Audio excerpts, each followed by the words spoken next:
देखो 17.3 का जो क्वेश्चन नंबर एक और करवा रही हूँ मैं आपको, क्वेश्चन नंबर 6। ठीक है, क्वेश्चन नंबर जो 6 है वो आपके पास में अगेन सारणी दे रखा है।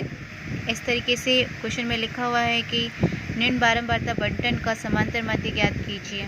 ठीक है, वही सेम तरीका है। अब आपके पास में सारणी में लिखा हुआ क्या है, प्रति माह वेतन।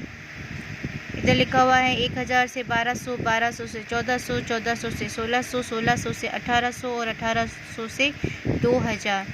ठीक है, मैंने आपको कहा था ये वर्ग अंतराल दे रखा है, हमें एक से ही निकालना है। और मैंने आपको ये भी बताया था कि जो नीचे सेकंड वाली जो सारणी होती है वो आपका हमेशा क्या होती है, बारंबारता। अब इसने बारंबारता नहीं लिखा है, इसने आपको क्या लिख के दिया है, कर्मचारियों की संख्या। कर्मचारियों की संख्या है तो ये हमारे लिए किसका काम करेगा, एफ का काम करेगा। ठीक है ना। अब हमारे पास में इसका मान क्या दे रखा है, 10, 20, फिर 15 और फिर क्या दे रखा है, 5। आपको पता ही है आपको करना क्या है, वही सारणी तैयार करनी है आपको। ठीक है, सारणी तैयार करने के लिए आपको पता है काम। देखो सारणी में आपको क्या करना है, प्रति माह वेतन XI के लिए मैंने जगह छोड़ दी है, मतलब इसको पूरे को क्या रखा है, ब्लैंक रखा है। फिर यहाँ पे क्या है, कर्मचारियों की संख्या। और फिर यहाँ पे क्या करना है हमें, अगली में सिग्मा, वही सॉरी FI इंटू XI निकालना है। तो सबसे पहले हम क्या करते हैं, कर्मचारियों की संख्या FI को लिख लेते हैं। FI हमारे पास में कितना दे रखा है क्वेश्चन के अंदर, यहाँ पे दे रखा है 10, फिर दे रखा है 20, फिर दे रखा है 20, फिर दे रखा है 15 और फिर दे रखा है 5।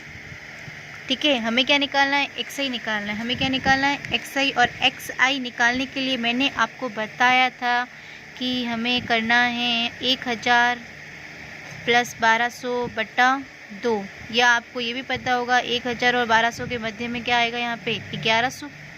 ठीक है, इसका मध्यमान तो हमें साफ साफ पता भी पड़ रहा है। 1200 और 1300 के बीच में क्या आता है, सॉरी 1200 और 1400 के बीच में क्या आएगा, 1300। ठीक है, ये 1300। देखो 14 और 16 के बीच में क्या आया, 15। तो यहाँ पे क्या आ जाएगा, 2 जीरो है तो यहाँ पे क्या आ जाएगा, 1500। एक तरीका ये इससे पता पड़ रहा है।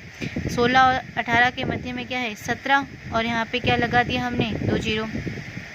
18 और 2000 या फिर 18 और 20 के मध्य में यहाँ पे क्या है, 19 और 19 के पीछे क्या लगा देंगे हम, 2 जीरो।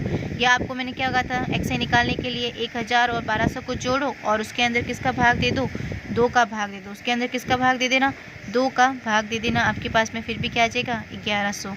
फिर आपको क्या करना है, FI इंटू XI निकालना है। FI इंटू XI का मतलब क्या होता है, FI इंटू XI मतलब आपको इसको और इसको आपस में गुणा करना है। तो इसको गुणा करो, पीछे एक जीरो ही लग जाएगा, तो ये आ जाएगा आपके पास में 11000। ठीक है, इसको और इसको गुणा करोगे, 13 को 2 से गुणा किया तो 26 और 2 3 जीरो हो जाएंगे, तो यहाँ पे कितना आ जाएगा आपके पास में 26000। फिर 15 को 2 से गुणा किया तो 30 और पीछे 3 जीरो, तो यहाँ पे कितना आ जाएगा, 30000। फिर 15 को 17 से आपको गुणा करना है और फिर यहाँ पे पीछे 2 जीरो हैं। जब आप 15 को 17 से या 1700 को आप 15 से जब आप गुणा करोगे तो आपके पास में आ जाएगा 25500। ठीक है, अब आपको 1900 को 5 से गुणा करना है तो आपके पास में यहाँ पे आ जाएगा 9500। ठीक है, अब आपको इन सबको क्या करना है, आपस में जोड़ना है। ठीक है ना, अब आपको इन सबको क्या करना है, आपस में जोड़ना है।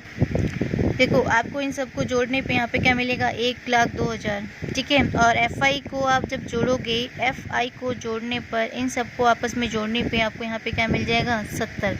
कितना मिलेगा, 70। फिर बस वही सेम काम क्या करना है, वही समांतर माध्य निकालना है। तो समांतर माध्य का आपका फॉर्मूला क्या लिखवाया था मैंने आपको, समांतर माध्य x बार बराबर सिग्मा FI XI बट्टे sigma FI, sigma FI XI बट्टे sigma FI। Sigma FI XI आपके पास में दे रखा है, हमने निकाल रखा है, इनकी जोड़ थी। और सिग्मा FI भी हमारे पास में इसका मान भी दे रखा है। 0 से 0 क्या हो गया, कट हो गया। अब आपको क्या करना है, आपको इसके अंदर 7 का भाग देना है। ठीक है, भाग आप सबको ही आता होगा, तो भाग दे के पता करो इसका आंसर कितना आ जाएगा। इसमें गया आपके 10 में एक बार 7, फिर 3 32, फिर जाएगा आपके यहाँ पे 4 बार, फिर 5, फिर 7.1। अच्छा ठीक है, भाग आपको सबको देना आता है, चेक कर लेना भले।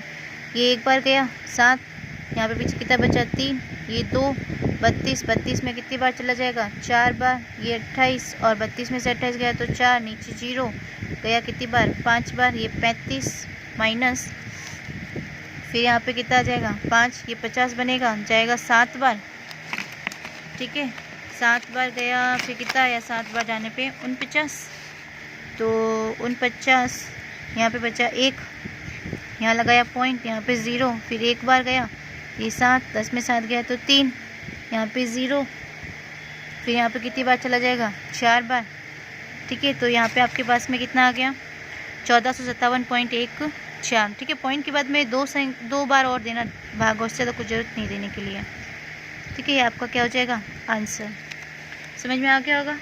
पीछे बच्चे कितने क्वेश्चन आपके, अब पहला करवा दिया है, छठा करवा दिया है, पीछे दूसरा, तीसरा, चौथा और पाँचवा, वो क्वेश्चंस और मैं आपको उसका PDF दे दूँगी, कर लेना। जिनके पास बुक नहीं है आपको क्वेश्चन का PDF मिल जाएगा, ट्राई ज़रूर करना क्वेश्चनों को।